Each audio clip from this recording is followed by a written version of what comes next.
likes its own.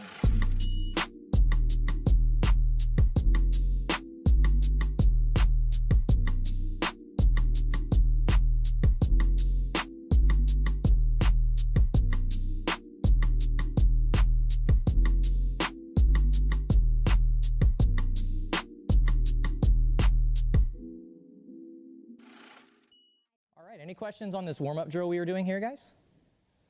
So I hope you can see the relation between this and the leg drag that we were working on last class on Tuesday. While we were doing the leg drag, we started off with understanding what the opponent's going to be doing to maintain their guard, that being using the headlights to follow us to maintain frames. And we used that to set up the leg drag by redirecting in the direction that he's moving. So with this particular drill, again, my partner's on his back. This is emulating constant pressure from the top. Okay, pressure just means constantly attacking. I don't want to just sit here and think I'm only going to do one thing and that's it. I'm always attacking when I'm on top, and redirecting the frames here is a super easy way to do that. Okay? Good thing I got a mic on. Now, with this particular drill, some of us were doing this where we were controlling the ankles, we turned them away, and then we stepped up, all good, but then you came back. Okay? Remember, the whole point of passing is to get past their knees, okay? With this particular drill, you're not finishing the pass, but I still want you to enter into a good position from which you could finish the pass. Remember, it's the bottom's drill as well. They are also working guard retention, so it would behoove them to start understanding how to create frames, kicking grips out, and understanding how to get back to their guard, okay? I never want to relinquish the grip as I'm doing this drill, okay? So even as he's turning back in, I'm redirecting him to the other side. Okay, and I'm constantly understanding I just want these feet to be turned away from me at all times, okay? If the drill, if we back up here a little bit, if the drill is just too robotic, if it's just I go here, he doesn't do anything, and then I come back, that's fine for footwork, but it's not actually going to adapt to your actual rolling skill set. So I want to be able to use something that's going to transition into when I'm actually doing jiu-jitsu. Okay, guys? So if we back up a little bit. Last class, we were talking about the leg drag. We first understood how to win the engagement phase. That being when my opponent is on their bottom in the seated guard, I win the grip fight, gaining me lever access to his hip to put him on his back. I've encountered a set of frames. In jiu-jitsu, we understand that when we encounter frames, we aim to turn them into levers. So what we looked at last class was turning our opponent, and when they redirect their hips, I enter into the leg drag position. Once I'm in the leg drag position, we finished with a bunch of different ways, but our top focus was understanding how to deal with the frames. And that's going to be true for most passes we learn in jiu-jitsu. Entering into the pass is easy. Finishing the pass is difficult. And the reason for the difficulty is because my opponent isn't just their legs. My opponent also has elbows and arms. So tonight we're going to look at another pass that's somewhat synonymous to the leg drag, in that we're gaining lever control to turn our opponent's hips sideways. But it's going to be a little bit different with how we finish it. This is what we call the Bullfighter, or sometimes called the Torreando pass. So with this particular guard pass, we're again going to be starting here in this position, imagining I just won the engagement phase now. Understanding that I need good posture. I don't want to be upright, giving him lever access to my hips. My first line of defense is always my hands. So my hands are always the first thing that's reaching out to control. I'm going to demonstrate the Bullfighter pass, and then we're going to break it down. Here we go.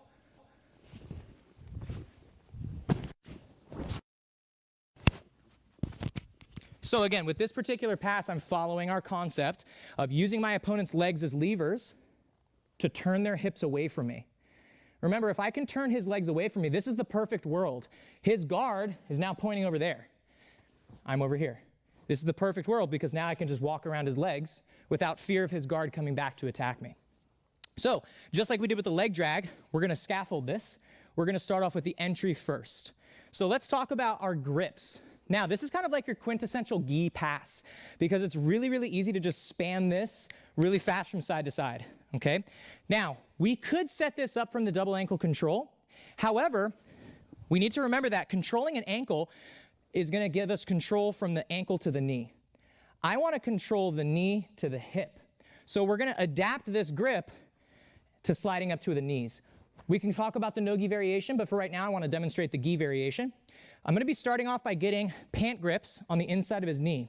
So we've talked about direct control versus proxy control. Proxy control is always going to be most effective when I'm directly on top of a pivot point for a lever. So in this case, my hand should be right next to his knee. I need to make a shelf that I can roll my fingers inside of, okay? Gi gripping is actually a little bit harder than it sounds, or it's a little bit not as obvious as it may appear. It's not just me kind of grabbing however I want on somebody's gi. When I'm trying to make a gi grip, I'm strategically creating a platform that I can roll my fingers inside of. Number one, this attaches me really nicely to his pant, but number two, it also keeps my fingers a little bit safer. If I'm just kind of tangling my fingers up inside of the gi, as he goes to try to kick this grip out, I could injure my fingers. So, starting from the top, I want to make sure that I'm getting my hands from the ankles to the knees quickly. We're always going to start with the ankle control, guys, because this is the first line of defense for him. So I always want to come down with my C grips, knuckles on top, and control these ankles. Once I feel I have adequate control, I'm going to slide my hands up, and I'm going to get my pant grips. So I almost think of it like I'm holding joysticks, okay? I don't know how to drive a stick shift. Like, I don't know how to drive a manual. So you can think of it kind of like you have your hand on the manual on a car. You guys can make fun of me after class for that. But again, once I'm here, both of my hands are on top. I should be able to see my knuckles, okay? I don't want my fingers like this. I'm not trying to mug somebody. Once I have my hands in this position, we now need to jockey for the inside position. And what that means is I don't want his feet inside my arms. Because when his feet are inside of my arms, he starts to set up his spider hooks. Spider hooks is just where we step on the biceps. So I'm going to be using my forearms like shields. So I'm going to dip my forearms down so they are either in line with his shins or slightly below his shins. I obviously cannot go too much lower unless I come all the way down, at which point he can start stepping on my shoulders. So there's diminishing returns to this. I want to make sure that my forearms are in line with his shins, and I'm just moving as he's moving, okay? So it's kind of like our regulated tension concept. I'm not just spanning as hard as I can and doing one thing. I'm feeling what he's doing and adapting to that. All right, guys? So we're going to play around a little bit with this sort of fencing, leg pummeling setup here. Let's talk about the entry once more. Starting from the feet. If he's up on his bottom, remember, I've got to win the engagement phase, put him on his back, immediate ankle control.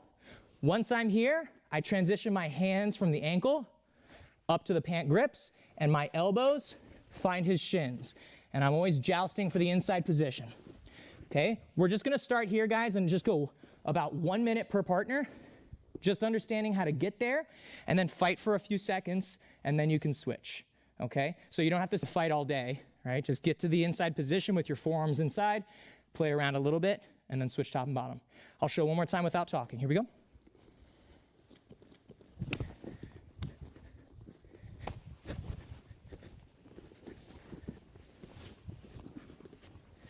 Notice how my posture is still bent over. If I start to come up, I'm giving him control over my legs, and I'm going to be swept much easier. Does anybody have any questions about the entry into the Torreando pass or the Bullfighter? Okay. So again, just 1 minute, set it up, play around a little bit, then switch top and bottom. 1, 2.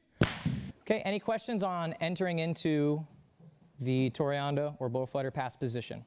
The positioning here is the important part, the part of the leg that I'm trying to control. I can theoretically do this pass from control the ankles as well, but ideally I'm going to look to control the knee because that's going to give me more hip control. And it's like when I'm trying to open a door, I want to open the door at the handle, not at the hinges, okay? So if I'm too far out, then I'm going to be, if I'm holding at the ankles, I'm going to be mostly affecting the knee. If I'm holding at the knee, it's going to give me more control over the hip. So the actual pass itself, once I've managed to make grips on my opponent, let's say I've already, beaten this, or he just doesn't really understand what he's doing.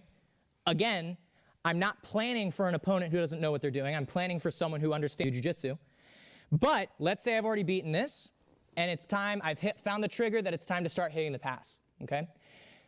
A lot of times people think that when I'm trying to pass somebody's guard, I'm going to be relying on my strength to either pull their legs away from them, or I'm going to use my arm strength to push their legs away from me. Now, this works great if you are bigger and stronger than your opponent, but we can't rely on that. Instead, I'm going to use my weight to affect his hips.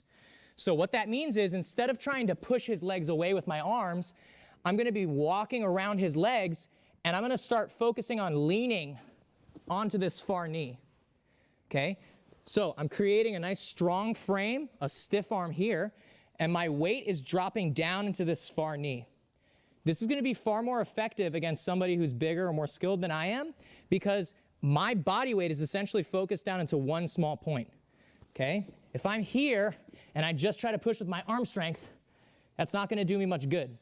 Again, once I'm in this position, we're going to start by turning the corner because, again, I'm trying to pass his guard. I'm trying to go around his legs.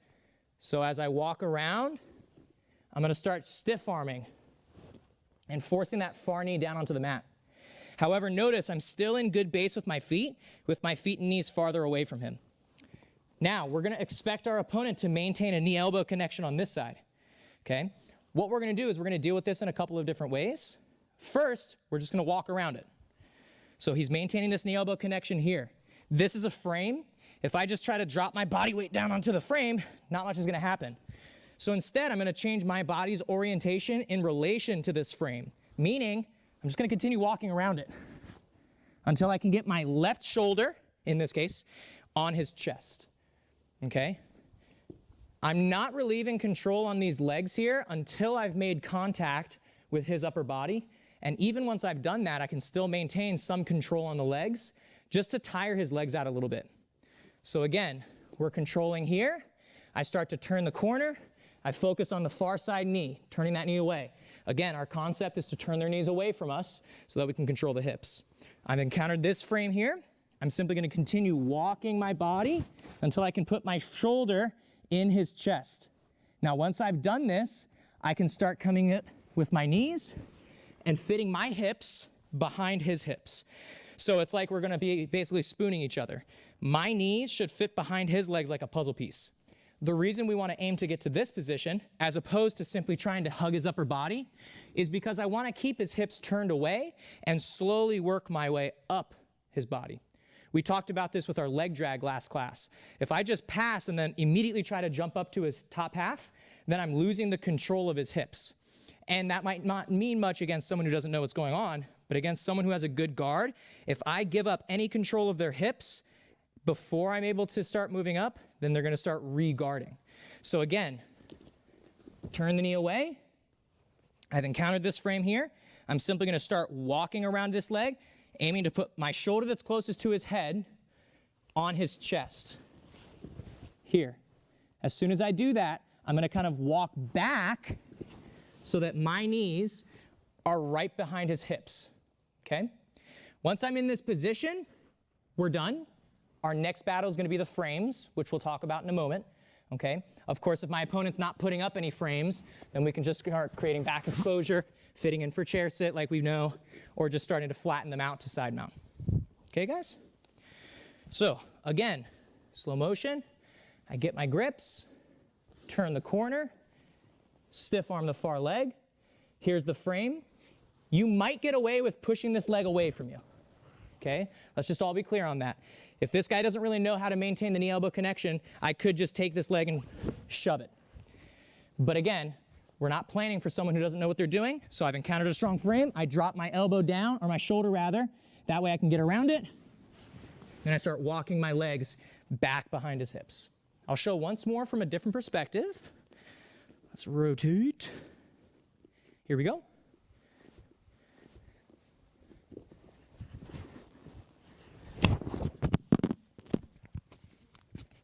Does anybody have any questions?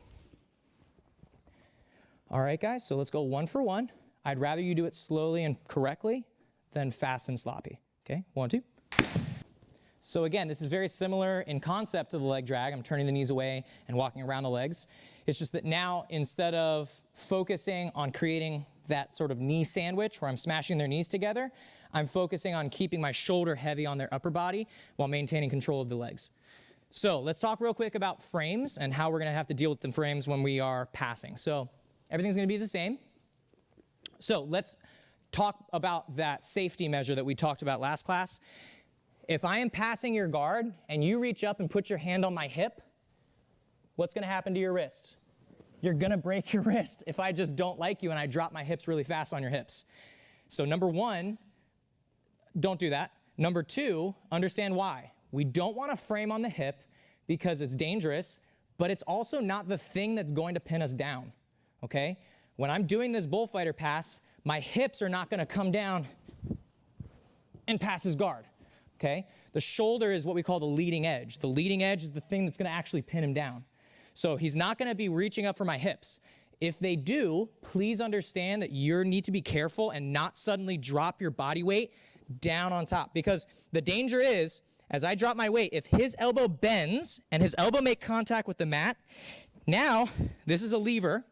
As my body weight drops on top of that lever, he's doing a wrist lock to himself, and he could very easily injure his wrist. So instead, our opponent's gonna be reaching for our shoulders here, because this is what he's trying to block. This is the leading edge. This is what's gonna pin him down. So first things first, if I encounter a frame, like we talked about last class, I can either get underneath it or change my orientation to the frame. First, we're just gonna get underneath it. I'll preemptively do this. So if I'm getting a frame here, I'm simply gonna circle my head underneath and get my head through those frames. And now I can start sliding up. Just like we did with the leg drag, right? Where we disconnect and drop our head underneath. Same sort of idea. I'm here, he's framing on that shoulder. I'm simply gonna start driving my head underneath, beating the frames, and then coming up to good base active toes. Option 2, I'm gonna be changing the orientation of my body. Now, this has, again, the chance to be dangerous for the bottom person's wrist. So use this carefully. If his hands are holding me up here, I'm gonna start rotating my body, which is gonna start, again, accessing the lever on the finger. It's not easy for somebody to maintain a whole lot of weight on the fingers. When Seth is creating a frame, he's using the palms to hold me up, because the palms are directly behind the forearm. This is the strongest structural frame that he can make with his arms. If I change the orientation of my shoulder from the palm to the fingers, now my weight is going from here to here. And that's very, very painful. And he's not gonna wanna maintain those frames for much longer. Now, the risk of a break is not necessarily there, because I'm not gonna be pinning his forearm to the mat.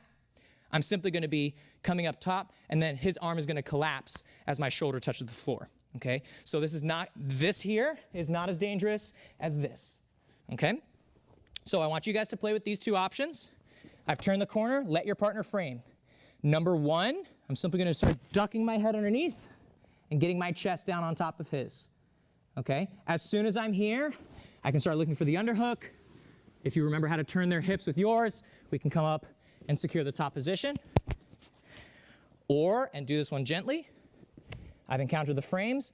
I'm simply gonna continue rotating my body on top of his fingers until I can get my shoulder back down where I wanted it. Again, once I'm here, we like to come back and control the hips first.